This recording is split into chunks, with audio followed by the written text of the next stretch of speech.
Dans la première partie de ce programme, nous avons su comment Hello, l'ancien modèle camerounais, élu mannequin de l'année en 1997, a depuis transformé sa passion pour les belles voitures en une entreprise fructueuse et unique en Europe, basée à Londres. Et oui, le London Motor Museum, c'est à la fois un musée qui restaure et expose de belles cylindrées et un service de customisation de voitures uniquement réservé à une clientèle VIP.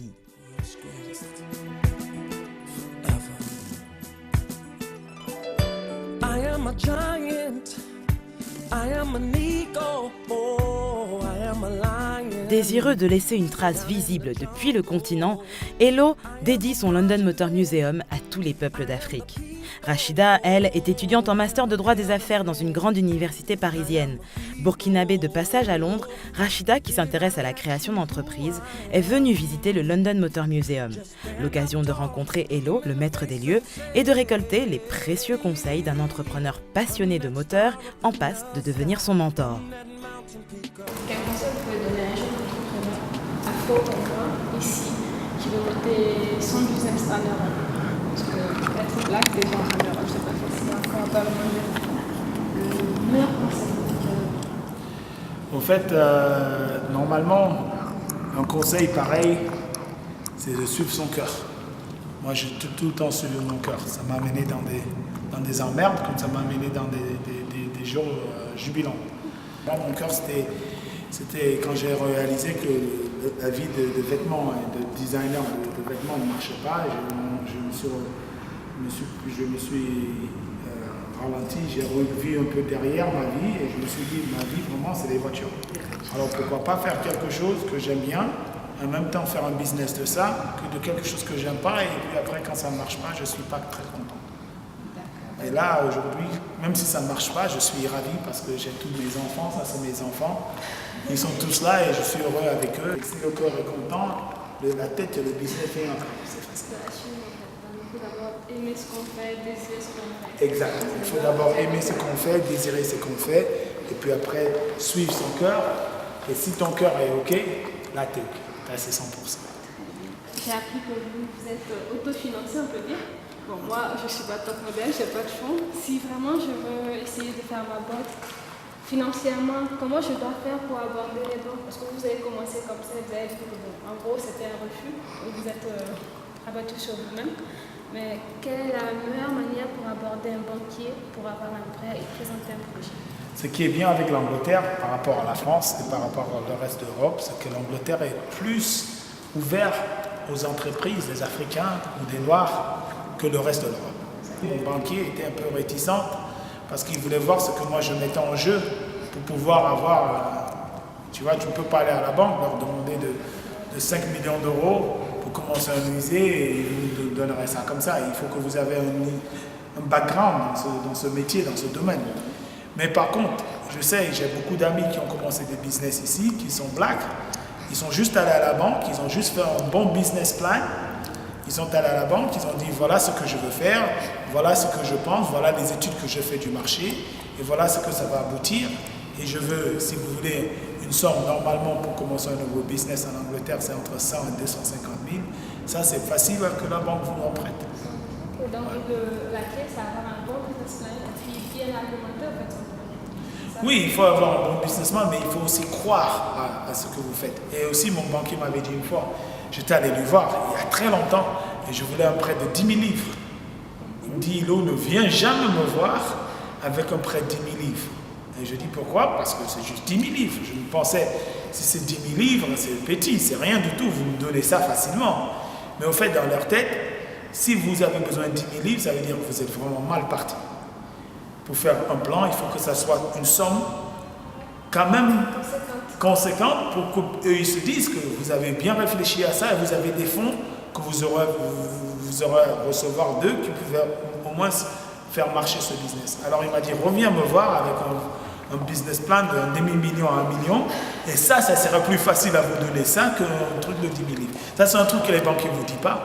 Mais si vous allez leur montrer un plan et vous voulez 10 000, ils se disent, ça c'est sûr que ça va être. C'est un petit business, ça ne va pas aboutir à rien. Mais si vous voulez 100 000, là c'est un business. Et c'est sérieux. Et ils prennent ça au sérieux. Je veux savoir qu'est-ce que vous avez fait comme études et si vos études aussi, vous êtes aujourd'hui dans votre business, est-ce que ça vous a servi dans votre business ou pas? Pas du tout. Je n'ai pas fait des études pour être curateur de musée. Jamais. En fait, j'ai l'équivalent du O-level, je ne sais pas comment vous appelez en français. Le baccalauréat, c'est tout. J'ai fait des études primaires et secondaires et c'est tout. Je n'ai pas de diplôme. Mais dans cette vie, il ne faut pas que les études pour réussir. Alors pour moi, c'est plus croire dans ce que vous voulez faire et réussir dans ce que vous voulez faire parce que vous le faites avec tout votre cœur que de juste penser « Ah oui, j'ai un diplôme ». Un diplôme, aujourd'hui, je n'ai pas de diplôme, je n'ai pas de degré ou de first degree, comme on appelle en français, en anglais. Mais je suis peut-être mieux financièrement que plein de personnes qui sont... Parce que c'est pas que c'est aussi le don de pouvoir sauter sur les occasions qui viennent. L'occasion est venue pour le musée et j'ai pris cette occasion à tout cœur. Et c'est exactement ça. Si vous croyez en ce que vous faites, ça accélère vite. Si vous ne croyez pas en ce que vous faites, c'est là que c'est un peu difficile. Le business est un sport de haut niveau qui mêle entraînement intensif, psychologie et connaissance du terrain. Et pour maîtriser cette science, il faut s'armer de patience et de persévérance. Et surtout, il est fortement recommandé de s'appuyer sur les compétences d'experts du monde des affaires et de la finance. Chargé de conseils aux entreprises sur les fusions-acquisitions au sein du groupe d'audit et d'expertise comptable KPMG, puis spécialiste du rachat de sociétés privées à Fortis Bank, le Burkinabé Eric Soubega est aujourd'hui partenaire associé de Chamonix, un groupe qui rachète des sociétés sur fonds propres. Eric Soubega décrypte pour nous le profil d'entrepreneur de Hello. Il est clair que Hello, je ne le connais pas personnellement, mais il me semble en tout cas que c'est un monsieur qui est très battant, qui fonce, comme il a dit lui-même dans l'émission. Il monte dans sa voiture et il fonce. Ceux qui veulent venir avec lui montent avec lui dans la voiture et ceux qui ne le veulent pas, tant pis. En tout cas, lui, il a pris la direction et il va foncer. Dans l'exemple de l'entreprise London Motor Museum qu'il a créé là, il a dû faire face à certaines difficultés, notamment au niveau de la recherche de financement auprès de la banque, mais ça ne l'a pas empêché, par exemple, de foncer, de continuer. Et ça, c'est justement donc, une des qualités d'un entrepreneur. Ce n'est pas quelqu'un qui abandonne au premier obstacle. Ce n'est pas quelqu'un qui va abandonner toute son idée, toutes ses aspirations, dès qu'il rencontre le moindre problème ou la moindre difficulté sur le chemin. Donc je dirais qu'un entrepreneur, ce n'est pas seulement la recherche du profit, mais c'est aussi en fait avoir cette qualité de persistance, et de ne pas laisser de ne pas abandonner en fait le combat à la première difficulté rencontrée. Et malheureusement beaucoup de personnes elles abandonnent très vite en fait quand elles commencent des projets. Un entrepreneur, c'est quelqu'un qui n'a pas peur de l'échec, c'est quelqu'un qui est prêt à foncer malgré plusieurs obstacles rencontrés en cours de chemin. Donc je classifierais donc Hello comme étant vraiment un entrepreneur dans ce sens-là. Il y a plusieurs attributs, plusieurs qualités qu'il faudrait avoir en tout cas pour être entrepreneur.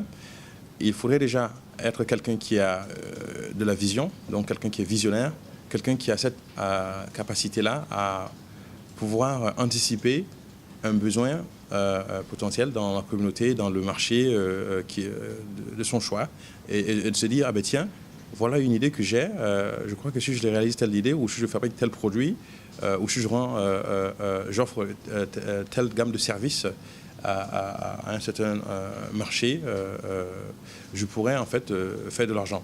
Donc il faut avoir déjà de la vision. Ça, c'est une première chose qu'un entrepreneur devrait avoir comme qualité. Une autre qualité, c'est, comme je disais tout à l'heure, c'est une fois que l'on a cette vision en tête, c'est de pouvoir avoir une source infinie de motivation et d'énergie, parce qu'il est clair qu'il y aura toujours des obstacles le long du chemin. Donc un entrepreneur devrait pouvoir avoir de la patience, et puis de la persistance. Parce que ces choses-là ne sont jamais faciles à mettre en place. S'il était facile de mettre en place des entreprises, alors tout le monde serait devenu entrepreneur aujourd'hui. Donc une deuxième qualité très importante pour moi, en tout cas, pour un entrepreneur, c'est justement donc d'avoir cette capacité-là à ne pas se laisser fondre, ne pas se laisser décourager par les obstacles, par les échecs qui font partie naturellement donc d'un tel processus. Il faut pouvoir persister dans cette vision pour pouvoir la réaliser. Il faut être patient, il faut attendre, ça prend du temps. Mais il faut être convaincu de ses idées et rester vraiment ferme, foncer, comme le disait Hello d'ailleurs. Ouais. Une troisième qualité qui serait quand même bien d'avoir lorsqu'on est entrepreneur, c'est aussi d'avoir de l'humilité.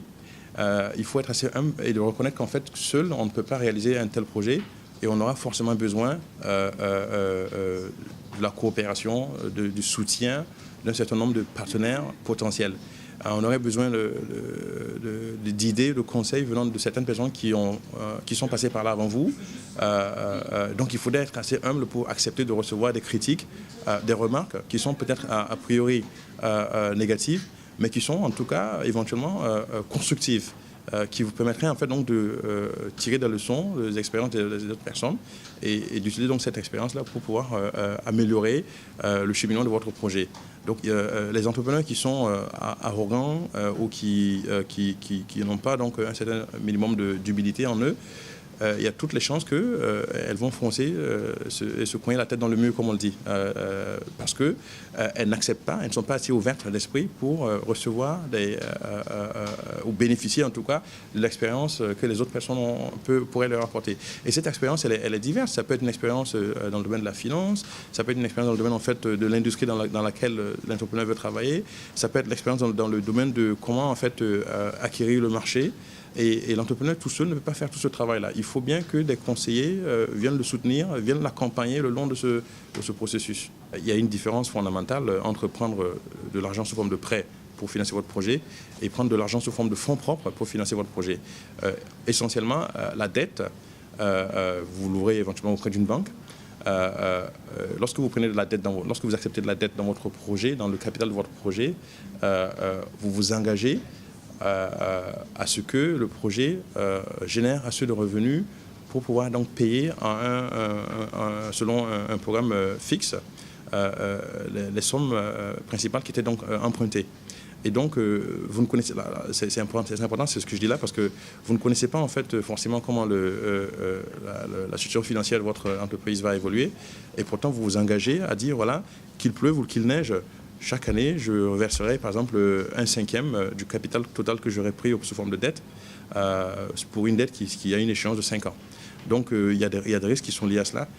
Et en plus donc, de repayer donc, ce principal, qui est divisé en 5, par exemple, pour une dette qui est sur un horizon de 5 ans, il faut aussi donc payer les taux d'intérêt, qui est en fait la façon pour la banque de se faire de l'argent, en fait. Donc là, vous voyez la différence fondamentale, là. Par contre, la banque n'a pas un mot à dire, elle n'a pas un droit de regard sur la façon avec laquelle vous gérez votre société. Donc voici ce qui se passe lorsque vous prenez de la dette. Vous pourrez prendre des fonds propres également pour financer votre projet, ou ce qu'on appelle en anglais donc equity. Si vous prenez l'equity, l'avantage c'est que vous ne vous engagez pas à payer ou à verser un certain nombre de paiements aux propriétaires de ce capital-là pendant une certaine période donnée. Donc par exemple, sur les mêmes 5 ans d'horizon dont je vous parlais, si c'était des fonds propres ou de l'equity que vous aviez pris pour financer votre projet, vous n'êtes pas tenu de payer quoi que ce soit. Vous pouvez ne même pas payer quelque chose pendant toutes les 5 années. Donc c'est ça l'avantage en fait de l'equity. Par contre, le revers de la médaille, c'est que la personne qui apporte ce capital sous forme d'equity devient automatiquement actionnaire de votre projet et a donc droit de regard sur la gestion de vos activités. Donc il faudra en fait pour tous les entrepreneurs en fait pouvoir faire cette différence-là. Si vous êtes plus confortable avec l'idée que quelqu'un a un droit de regard sur vos activités, alors là, l'equity, les fonds propres, c'est peut-être la solution à apporter à la mise en place de votre projet. Parce que comme je le disais, l'avantage de cette approche, c'est que vous n'êtes pas tenu de payer quoi que ce soit pendant les 5 années. Donc ça fait que c'est une forme de capital qui est flexible. En fonction des revenus générés par votre projet, vous pourrez payer ou ne pas payer la personne en question. Par contre, si l'entrepreneur, en tout cas, affirme fortement son indépendance quant à la gestion de sa société et ne voudrait pas en fait que quelqu'un d'autre ait un droit de regard dans cette société-là, il vaut mieux que la forme de financement recherchée soit de la dette. L'avantage donc de la dette, c'est que la banque, par exemple, qui vous fournirait cette dette, ne cherche pas à s'immiscer dans vos affaires, elle ne cherche pas à avoir une place dans le conseil d'administration de votre société, elle n'a pas un droit de regard sur la façon avec laquelle vous gérez vos affaires. Mais l'inconvénient, c'est que vous vous engagez, comme je l'ai dit, qu'il pleuve ou qu'il neige, à payer un certain nombre de montants fixes qui sont fixés à l'avance dans le contrat pendant donc, l'échéance de la dette. Je récapitule. Vous avez un projet et vous souhaitez le réaliser, mais vous avez les poches vides ou presque. Pour réussir à transformer votre projet en entreprise viable, vous devez faire une étude de marché qui établisse le potentiel de votre projet, puis démarcher les investisseurs afin qu'ils vous financent. Ce financement peut se faire sous forme de prêt à la banque, qui établit un échéancier de remboursement sur plusieurs années et fixe le montant des taux d'intérêt sur lesquels l'établissement bancaire se rémunère. Mais vous pouvez également financer votre projet à travers des fonds propres détenus par des groupes de capital investissement. Mais laissons parler l'expert. Il y a plusieurs facteurs qui entrent en considération lorsqu'une banque ou toute autre institution financière considère un dossier de financement d'un projet donné. Et chaque banque a ses critères personnels, donc il faudrait en fait voir exactement de quoi il s'agit. Mais de manière récurrente, de manière générale, les critères peuvent être par exemple des critères liés au secteur. Les banques peuvent se dire, la banque en question peut se dire par exemple, non, nous, on a pour politique de ne pas financer les activités dans le domaine de tout ce qui est, je donne un exemple exagéré, tout ce qui est par exemple l'industrie pornographique. Pour des raisons de principe, nous ne voulons pas financer des entreprises dans l'industrie de la pornographie. Donc là, vous avez beau avoir le meilleur business plan, puisqu'il s'agit de la pornographie, ils ne financeront pas. Donc, de la même façon, il y a les banques qui vous disent, voilà, nous, on évite d'entrer dans tout ce qui est secteur de la défense. On n'aime pas tout ce qui est lié à la vente et aux achats des armements. Parce que, bon, ça a des impacts, conséquences de perte de vie sur les gens, quoi. Donc, vous voyez, chaque institution, en fait, a défini des politiques liées au secteur de l'économie dans lequel ils veulent investir. Par exemple, une banque islamique vous dirait, par exemple, nous, on ne peut pas financer des projets où il y a des taux d'intérêt parce que ça va à l'encontre de l'islam. Donc, vous voyez ce que je veux dire ? De la même manière, il y a des entreprises qui sont toujours intéressées à certains secteurs. Et si votre secteur est dans ce domaine-là, elles seraient a priori prêtes à recevoir votre dossier pour l'analyser, pour l'étudier. Donc, si on prend l'exemple des lots, il y a l'aspect automobile, il y a l'aspect consumer, donc le consommateur qui paye pour venir visiter. Il y a l'aspect aussi travel and leisure, c'est quand même, vous voyez, donc tout ce qui est tourisme, voyage, loisirs. Il y a des secteurs comme ça qui sont vraiment des centres d'intérêt pour certaines banques et là vous pourrez les approcher. Donc ça ce n'est qu'un seul critère que je donne sur le secteur, le critère du secteur de l'économie. Il y a d'autres critères, ça peut être aussi par exemple le montant du financement. Il y a des banques qui vous diront, nous en fait on finance les projets qui ont entre 1 million et 2 millions de valeur. Tout ce qui est en deçà, on n'est pas intéressé. Donc là, si votre projet, par exemple, vous avez besoin de 500 000 livres sterling, alors que la banque, le minimum qu'elle prête, c'est 1 million, vous n'êtes pas dans la catégorie qui l'intéresse. C'est pour ça, par exemple, qu'elle ne va pas accepter votre dossier. Parce que bon, elle se dit, si c'est trop peu comme somme, ça ne les arrange pas, parce qu'il faut que ce soit assez costaud comme ticket pour générer beaucoup plus de revenus pour eux. Et vous verrez d'autres banques qui sont plutôt spécialisées dans tout ce qui est PME et qui vous disent, non, justement, nous, c'est le contraire. On n'a pas beaucoup d'argent dans notre capital, dans notre bilan, donc nous, on évite les projets qui nous demandent plus de 1 million. Et au contraire, nous, on est plutôt intéressés par des projets qui sont dans la gamme de 100 000 à 500 000 pounds. Donc vous voyez, il faut en fait pouvoir... c'est comme un mariage en fait entre deux personnes. Il faut pouvoir trouver en fait les banques dont les critères d'investissement coïncident avec votre projet. Ou disons, les banques dont les critères d'investissement en fait sont donc comprennent en fait le projet dans lequel vous êtes. Et là, vous les approchez. Et puis bon, ils vont commencer à étudier le projet de manière beaucoup plus sérieuse, quoi. L'entreprise de l'eau se trouve aujourd'hui au niveau de Londres, mais je voudrais que dans 5 ans, elle soit plus grande. Je peux par exemple la fusionner avec une entreprise qui est au Cameroun, et puis bon, on va créer cet échange-là. Et c'est ça qui définit la stratégie, et c'est comme ça que l'on pourra savoir quand est-ce qu'il faut entrer en fusion, acquisition avec une telle entreprise. Je prends l'exemple de l'entreprise de l'eau, London Motor Museum. Mais tiens, je voudrais quand même pouvoir créer un musée similaire dans une autre ville, mettons par exemple en Afrique. Voilà, parce que bon, Hello, après tout, il est africain, il décide par exemple qu'il aimerait bien pouvoir aller aussi dans le marché africain. Donc là, Hello pourrait par exemple se dire, tiens, ce serait difficile peut-être de commencer à partir du néant à nouveau en Afrique. Par contre, si je connais peut-être quelqu'un qui a déjà une collection de 2 ou 3 voitures là-bas en Afrique, dans un pays donné, mettons par exemple le Cameroun, qui est son pays d'origine, c'est juste un exemple pour illustrer la chose, je pourrais par exemple lier une sorte de partenariat ou de joint venture, enfin en anglais on dit joint venture, ou même une opération de fusion pour en fait fusionner les deux sociétés. Et ça va donc créer ce qu'on appelle des opportunités de synergie. Alors les synergies, c'est quoi en fait? C'est tout ce qui, lorsqu'on combine plusieurs entités, on en tire plus de bénéfices que lorsqu'on les garde isolément ou séparément. Donc en anglais on dit the whole is greater than the sum of its parts.